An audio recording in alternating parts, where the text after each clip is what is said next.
The Australian Security Academy acknowledges the traditional owners of country throughout Australia and recognises the continuing connection to lands, waters and communities. We pay our respect to Aboriginal and Torres Strait Islander cultures and to elders past and present.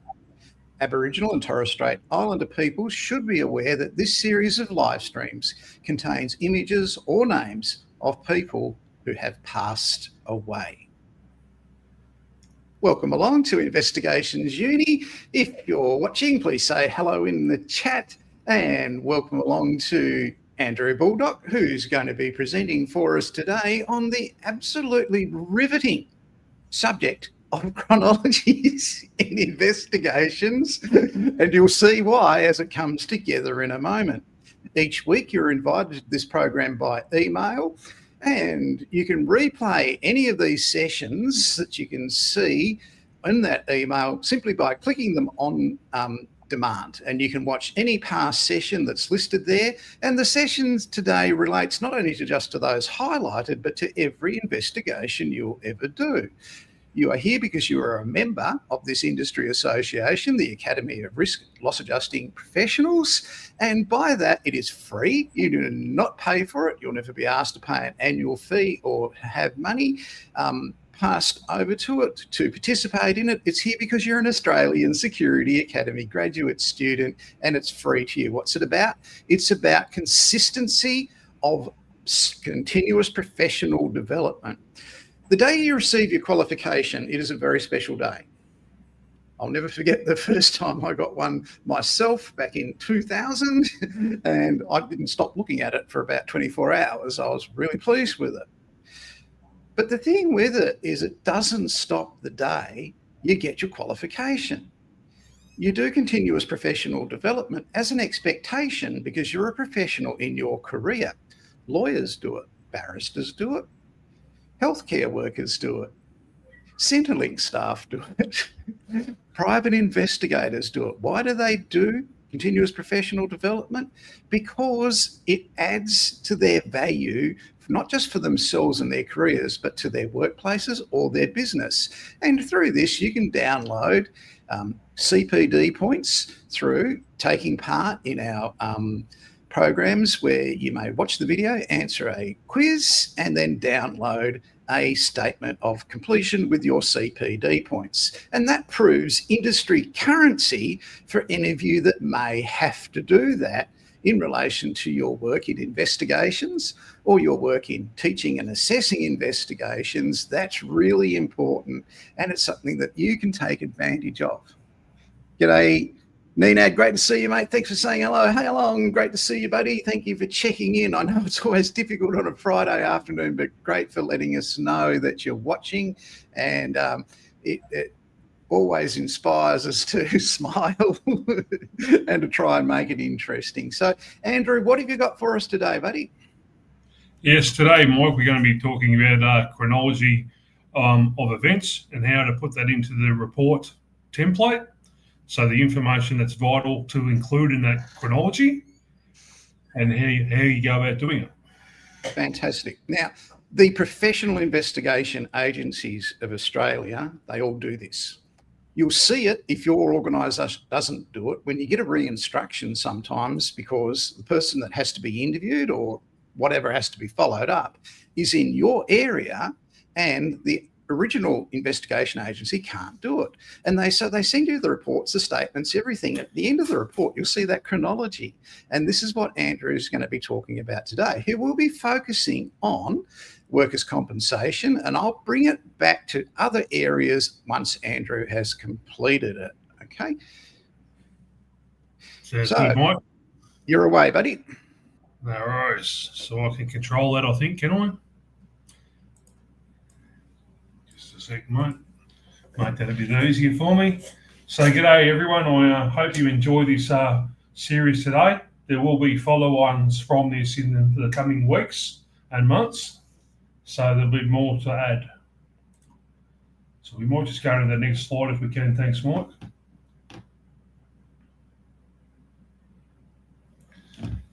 So a chronology is not a story. It's not your report. It's not your opinion. It is a time-ordered list of objective facts, each tied to a clear source. This is the backbone of every good investigation. So I've found throughout my career, by having the chronology or gathering the documents up front and going through those documents and then putting what I can into the report template prior to actually doing statements or taking statements from witnesses or the employee representative, the worker, that information has actually helped me throughout the interview process. It makes things a lot quicker. It gives you a bit of a brief overview of what's occurred and how it's occurred. Just go to that next slide, please, Mike. So the 3 rules of a chronology. Every event must have a date or approximation. So if they don't know the exact date, they can say on or around a certain time. So it might be July, or it could be October, or they might say a certain season like summer or winter, autumn, spring. At least you're giving it a better picture of the time frame that something occurred in, rather than just saying, 2023, or I think it was around 2023. Every event must be factual, not opinion. So you're actually reporting on the facts. You're not reporting on hearsay. You're not reporting on, my wife told me this because someone else had overheard it or something, because they're not there. That becomes hearsay. Just what happened, nothing else, is what we want to know. Every event must have a source. This information is extracted from the statements that you gather and the documentation that has been provided by the employer or the worker, sometimes by witnesses as well. If the information does not have a source or a clear date, it does not go in the chronology.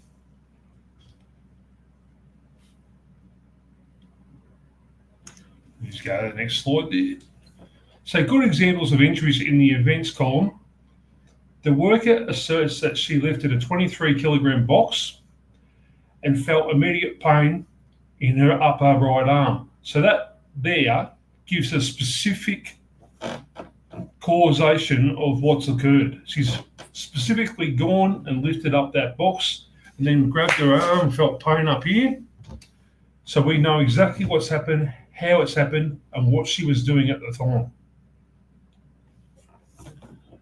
Mr. X, supervisor, emailed HR regarding the incident. Now you can probably expand on that a little bit more in other areas of the report.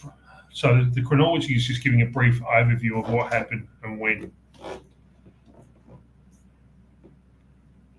Yep, so what should say the worker attended her GP and was diagnosed with a tear in the upper right arm. So you might have other things that go in there, such as documentation, such as MRI reports that can accompany that as an attachment. Worker reported injury to Mr. X at 10:17 a.m.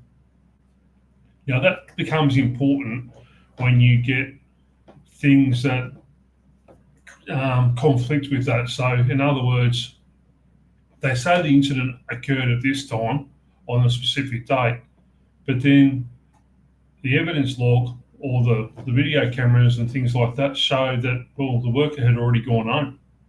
They walked out and left work earlier or later, whichever. We go to the next slide, thanks, Mort.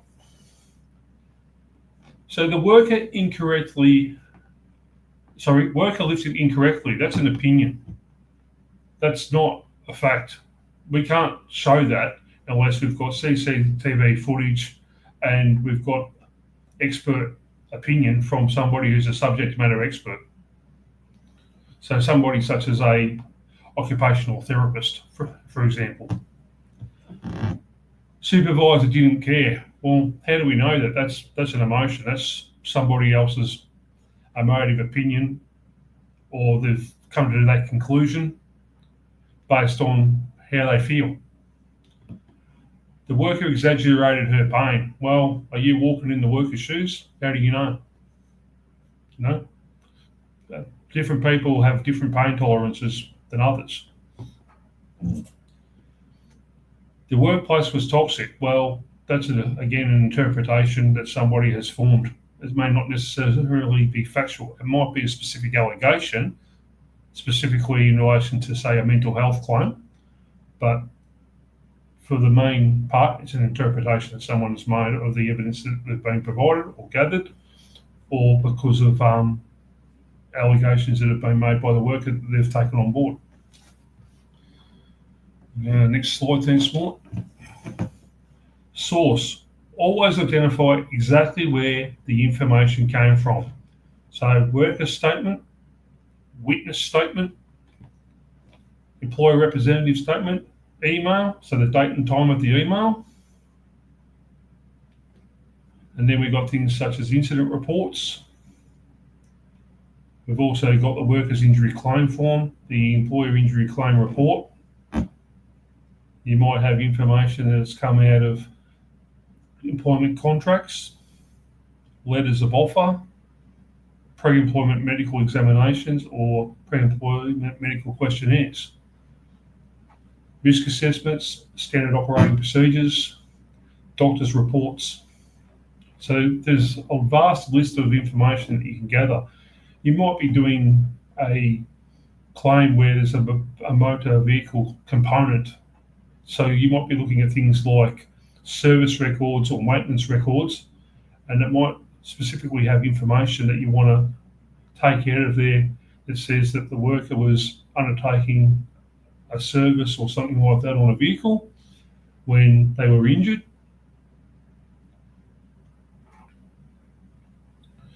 Just go to the next slide, thanks, Mort. So how to build the chronology. So what you do is you extract every date and approximation date from the documentation that you've been provided by either the worker, the employer, or witnesses. You put that information into the chronology and add all the documentary evidence. You sort events strictly in date, time, and order. So there's a chronology that follows in order, oldest to newest. So if the events occurred in 2017 and the worker started their employment in, say, 2014, so 2014 would come first, you'd say something like the worker commenced their employment as a apprentice carpenter. And then the incident, you would say the worker alleges that they sustained a right upper arm injury whilst attempting to lift a 23 kilogram box.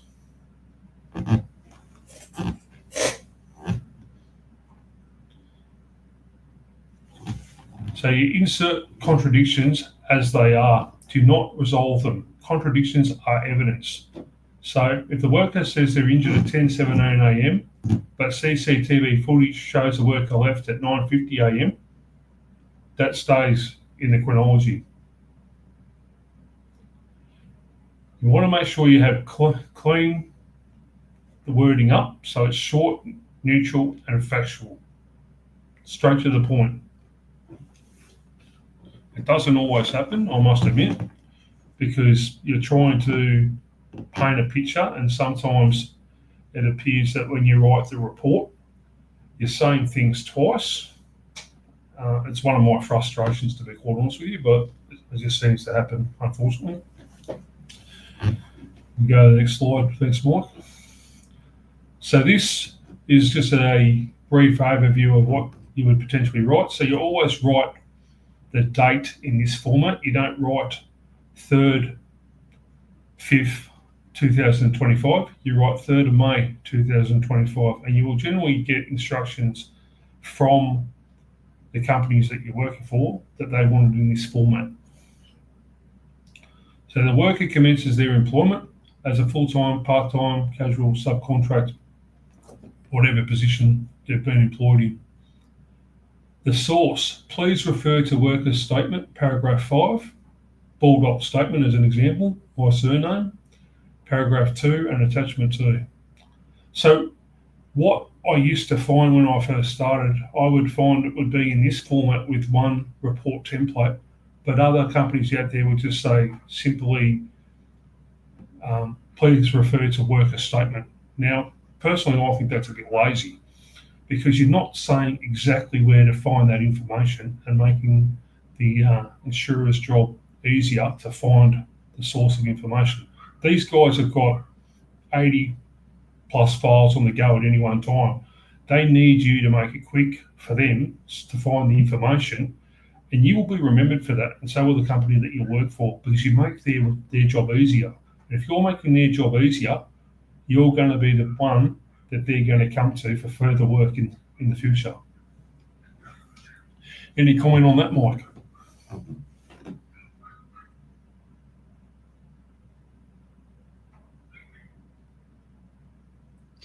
Anything that you do that is complete, fully detailed, addresses all the instructions, and adds value and less work for the people in the office puts you at the front of the person chosen to do next week's files when they're allocating them this afternoon every Friday.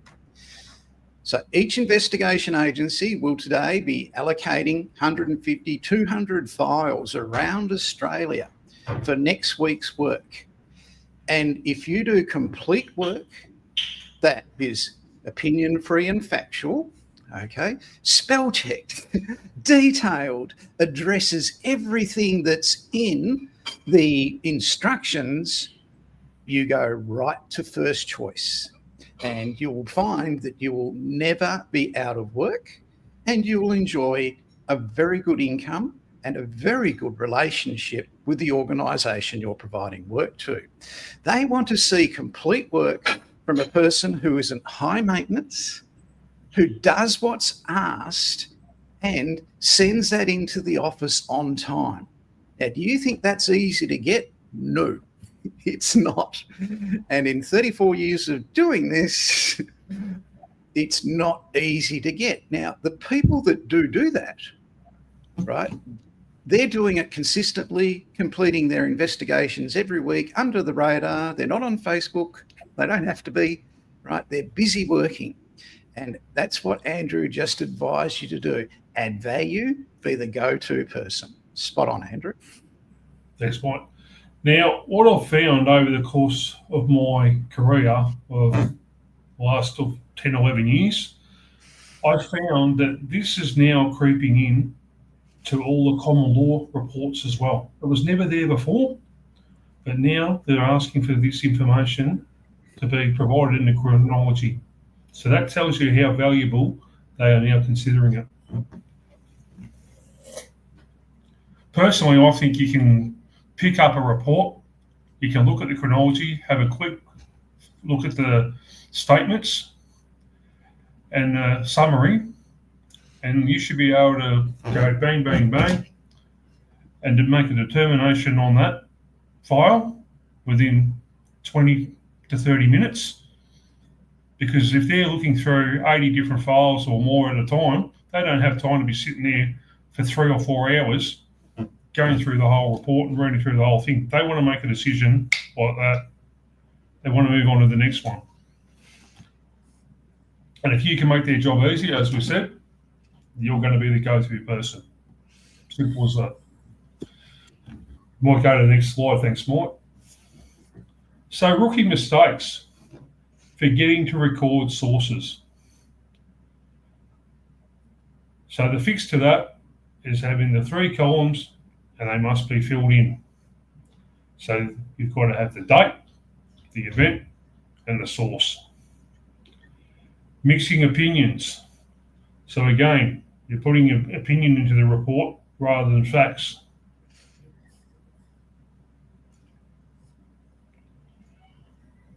Well, I think we can say Dorothy's a dinosaur, can't we?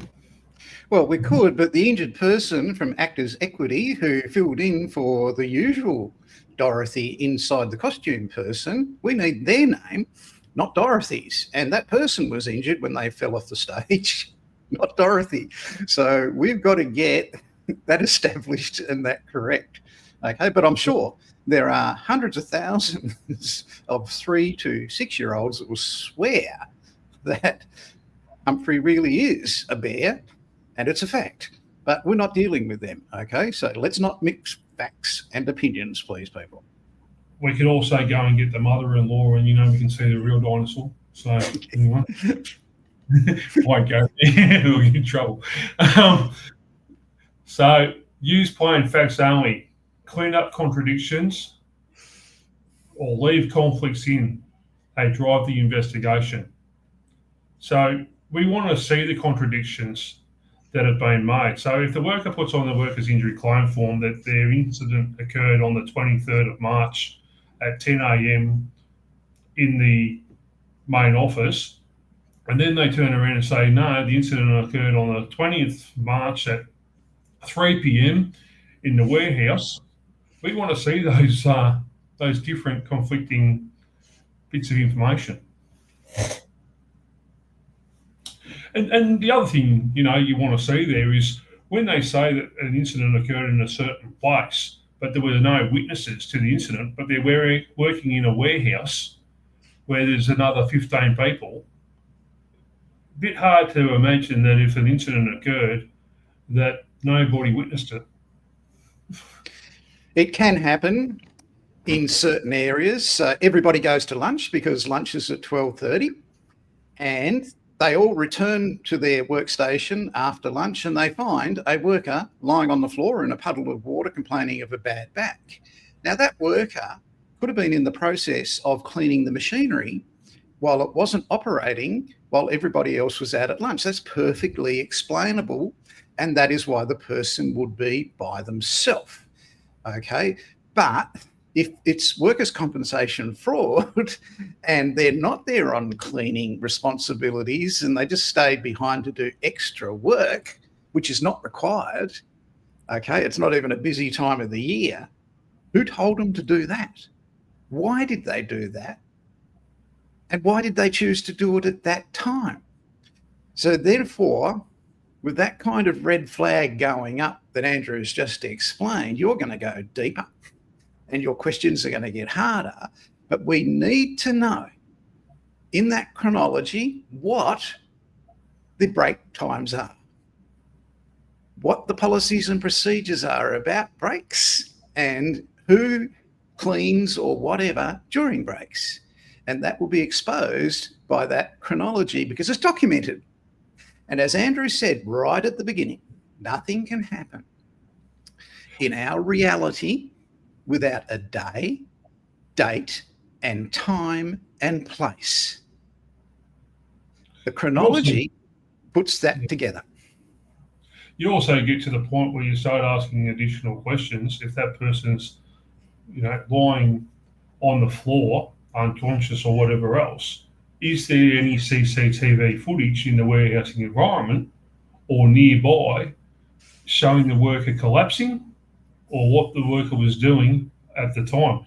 Now, if they go through that footage and find there's nothing there, then the workers put themselves on the ground or the workers done something stupid or someone's come into the premises and knocked them out or whatever, that might be on camera. And it's totally different. If 6 people saw it and they all provide a witness statement saying what they saw, that's different. But if no one saw it, then we want to know why no one saw it. Why was that person doing that at the time? What was the mechanism of their injury? That's what we're looking at. Those policies, those breaks, those rosters, all those sorts of things in the chronology are going to be helpful with that information. Yep. We might go to the next slide, Mike. Yep.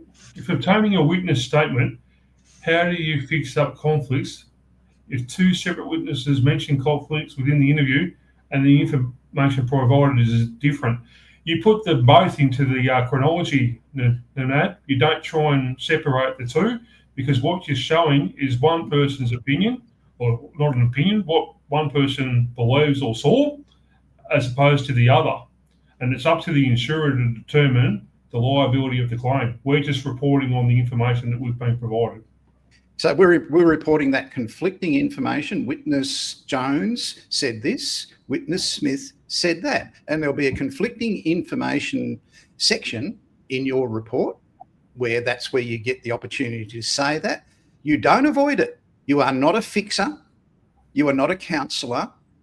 You're not an advocate. None of those things. You are an investigator, factual investigator. If you get conflicting information, you accept it. If it goes into the statement, you make sure it's very detailed. How far away was the person? What kind of view did they have of the actual incident? Did they actually see it? Or did Mary say that Jane said that Philip told her? That's what we want to know. We're not fixing it. We're not being a counsellor. We are getting to the mechanism of the slip, trip, fall, lifting, impact from a moving object, fall from height, whatever it was. That's what we're narrowing down in on. And if there's conflicting information, great, put it in. And don't dispel that somebody might have just seen something. They may have heard the loud thud. They may have smelled something beforehand, something burning or whatever else. They may have, they may have a taste on their tongue or something, for example, as well. You've got to look at all the other senses that you've got, not just what you can see with your eyes. So where are we up to? What we would need to remember here is we're not lawyers that are arguing about the contradictions. They're the ones getting paid $550 an hour. We're the ones getting $50 an hour. If they want me to start doing that, then they need to start paying me a lot more money. What do you reckon, Mike? $7.50 an hour? Is that an opinion or a fact? Was it there, Andrew? No, that's having words. My having words after this session for your professionalism there, Andrew. Yep, no worries, good. No, that's my statement, mate. Right. Yep. We've got a few other comments here I'm just noticing. Well, it's actually, they're all from the note. Hello, Andrew and Mike. So, yep, all right. And Ned's here every week and great contributor to the Australian Security Academy, and we appreciate him coming and watching as we do everybody. So it's great. All right, we might go to the next slide there. Thanks, Mort. So we like to have a bit of fun here too, guys. We like to joke around a bit and not take everything too seriously as well. So, Now, when you're writing the chronology, starting too late in the chronology can be a bit of a problem. You want to start early. So if the incident's happening around 2017 or, March 2017, we want to go back, when they started their employment and how they came to be employed, whether they were given a letter of offer, so we would say, or a application for employment. So we might say on the 5th of March 2022, the worker completed a application for employment indicating that they did not have any pre-existing injuries, illnesses, or mental health issues that may affect their inherent ability to perform the duties of their role, or whatever it says within the actual document. Let the document speak for itself a bit. You only need sort of that one line. Adding irrelevant details. You don't need to worry about those irrelevant details so much, because really you're only reporting what's in the statement or what's in the document. And if you stick to that and let it speak for itself, no issue. If it's not in the statement, as I was once told, it doesn't go in the report. So only record the meaningful events. Using vague time references. So, I think it might have happened around, I can't remember. Maybe it was a couple of weeks ago. Yeah, you need better than that. You need to do a lot better than that. It's very important to note here, people, what Andrew just told you. He's going back to before the person was employed, their job application. So if someone's going to lie to you or they're committing fraud and they're going to lie to you. They're practicing their lie before you go and take a statement from them. They might have fellow workers who are in on it, and they've been worded up too. When you go and take a statement from that person who is deliberately committing fraud, they've practiced their lie every night before they've gone to bed because they know you are coming to interview them. And what they do is when you sit down with them, they're not professional. They want to get their lie out of it. So when they give you their account of what happened, they started their lie. Oh, I was in the factory, I was in the cool room, everybody else was out at lunch, and I slipped, tripped and fell and hurt my back. I won't be able to work again for the next 60 years. And I was going to be a rocket scientist and whatever. So they want to get that off the chest. What rattles them is when you start talking to them and say, tell me about your job prior to this one. What did you do? When you applied for this job, where did you see the job? Was it on Seek or in the newspaper, or was it on a job board somewhere at Centrelink or whatever?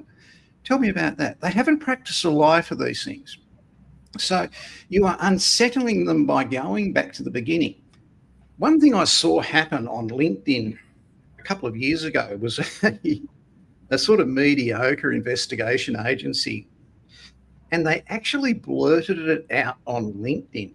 I have no association with them, but they admitted to it. They said, we have stuffed up, all our recent investigations with our time and event lines because we started at the time of the accident. That's ridiculous. Nobody starts at the time of the accident. We want to know 24 hours before the accidents. That's what a time and event was for. Yeah. Yeah. So what's happened leading into that incident? What events have unfolded beforehand? I mean, if you're doing a mental health claim and someone's claiming that an incident happened on such and such a day, well, what the hell's happened to cause that? If you start at the time of the incident, you're not recording what's happened beforehand. It may have been something going on for years or months. Yeah, we want to know about promises made and promises not fulfilled, and confusion and conflict and misinformation and all this sort of that led to that. It's no use starting at the day they walked out and told everybody to get stuffed. It's the build-up, and that's common across every investigation you'll do. The biggest thing I've found, the biggest red flag I've found probably in my career is when someone says, "Oh, trust me." The fact that you've actually got to ask you to trust them is a red flag. Yeah. Anyway,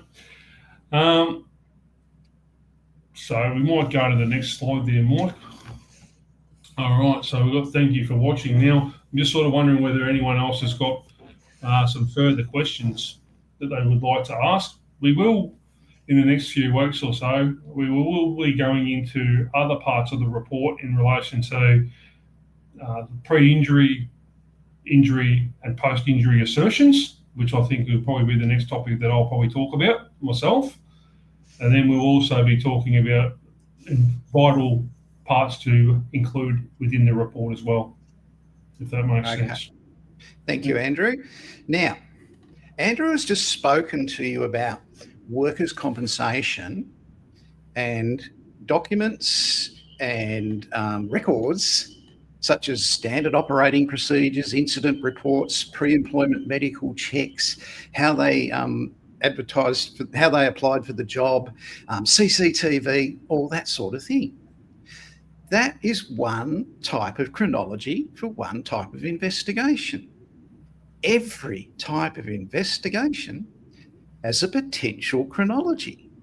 Let's have a look at some of the ones and what they want. Here we go. So, first one, it's got all the potential chronology, documents, that sort of stuff, just some of them, not all of them, right, that you might be looking for. If you can't keep up, you can replay these, right, by just clicking on that link you've been sent. You can go to a larger view and have a look at them. But you'll have chronologies for public liability dog bites, for home and contents burglaries, break-enter steals, for home arsons and stolen motor vehicles, workers' compensation. This one's for CTP liability, okay? You'll have them for workers' compensation. It could be for workers' compensation fall from height, workers' compensation hit by moving object, workers' compensation lifting, workers' compensation slip, trip and fall. They will all have similar or extra, depending on each case turning on its facts of its day, date and time and what the workplace does, right? They will have different source documents. And it just goes across surveillance and investigation after investigation. They have these. And when you're working for one of the top tier investigation agencies, you will see sometimes two different types of chronologies. One might be about documents. The other might be about this is what the investigator did. Received instructions, read instructions, rang the injured person, made an appointment, took notes, drove to the appointment. And that will be in there as well. So they're an amazing. I think last night I sat down for 10 minutes and I came up with 19 different types that I'm going through now of chronologies in investigations. And these are specifically civil investigations. You might say to me, Mike, cops do home arsons and stolen motor vehicles. Yes, they do. But we're doing it from the insurance angle, not from the who committed a crime angle. And this is what people don't get. You don't have to be a fire expert on cause and origin to do a home arson investigation or a stolen motor vehicle investigation where the vehicle's recovered, burnt out. You don't have to, but you will be using that chronology. Each one of these is different. You can enlarge it, you can replay it, and you can see what it says. So chronologies are used not just in workers' compensation, but in general insurance, in public liability, sexual harassment, racial discrimination. They're all in these slides that you're watching now. Okay, what they're looking for that might be relevant to that particular investigation that you've been instructed to do. So it is something that adds value. It's usually a one-page quick look, okay? You might be re-instructed on the same investigation. That's going to have a different chronology. You don't have to repeat it, right? Okay, when you go back and look at some other things, all right? So it may be a requirement. If you are starting your own investigation business and you want to stand out and you want to compete with the big investigation agencies and muscle in, you are going to find by taking the time to do a chronology based on the fact that you've already done that witness statement on a day, date and time. You've got the SOPs that were written on a day, date and time. You've already established where the pre-employment medical check day, date and time. You know the history of the maintenance of that piece of equipment, in this case the forklift. You've got the maintenance of it, okay? The CCTV is already there. And all you're doing is putting it into that chronology along with the workplace accident incident report. And you're putting it in there, it's already there. You are going to stand out and get the attention of the claims managers, of other employers. If you're going to subcontract to other people, you're going to get it, because the lazy investigator that just does the minimal, right, just does the absolute minimum and expects to be paid the maximum, won't do this. So you do that chronology, participate in this program, get your CPD points, undertake continuous, consistent CPD, you become the standout person in your area in the industry. And that doesn't take 30 years to establish It's demonstrated by you ensuring you do a spell check, grammatical check, that sort of thing before you send those reports in. You check off your instructions with everything and you add that chronology. Andrew, that was an absolutely amazing topic. Most people will be going, I want to know about this. But when you look at 20 different types of chronologies without even thinking about them that are used out there by the professional support services, investigation agencies, and that's what they are. They're doing insurance defence claims, and it's a professional support service.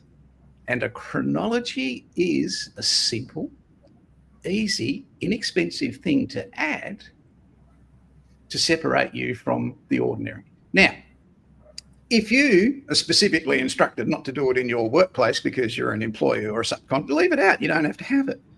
But in the future, where you're planning your own business and you are tendering for government work, right?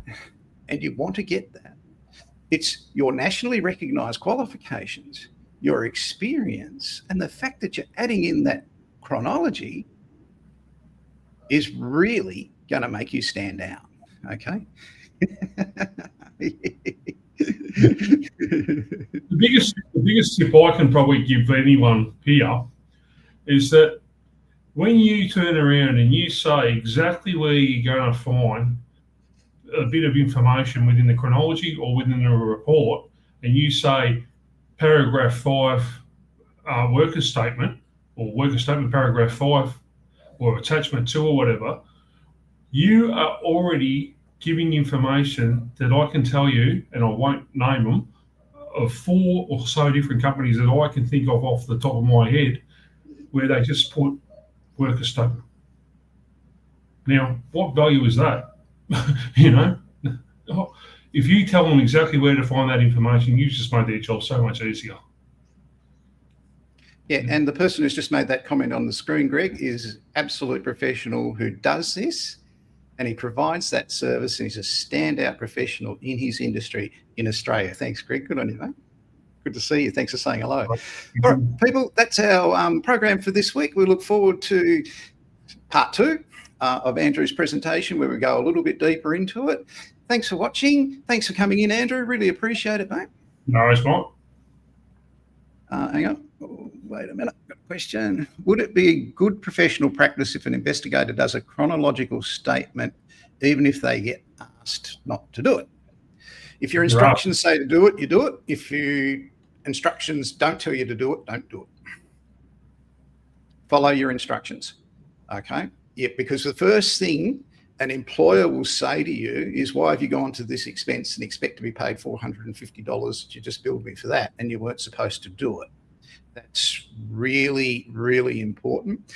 Your instructions will tell you what to do and what not to do. But what you file away in your notes, in your mind, all right, is, okay, if this truck was stolen and it was seen at this time, at day, date and time at this location,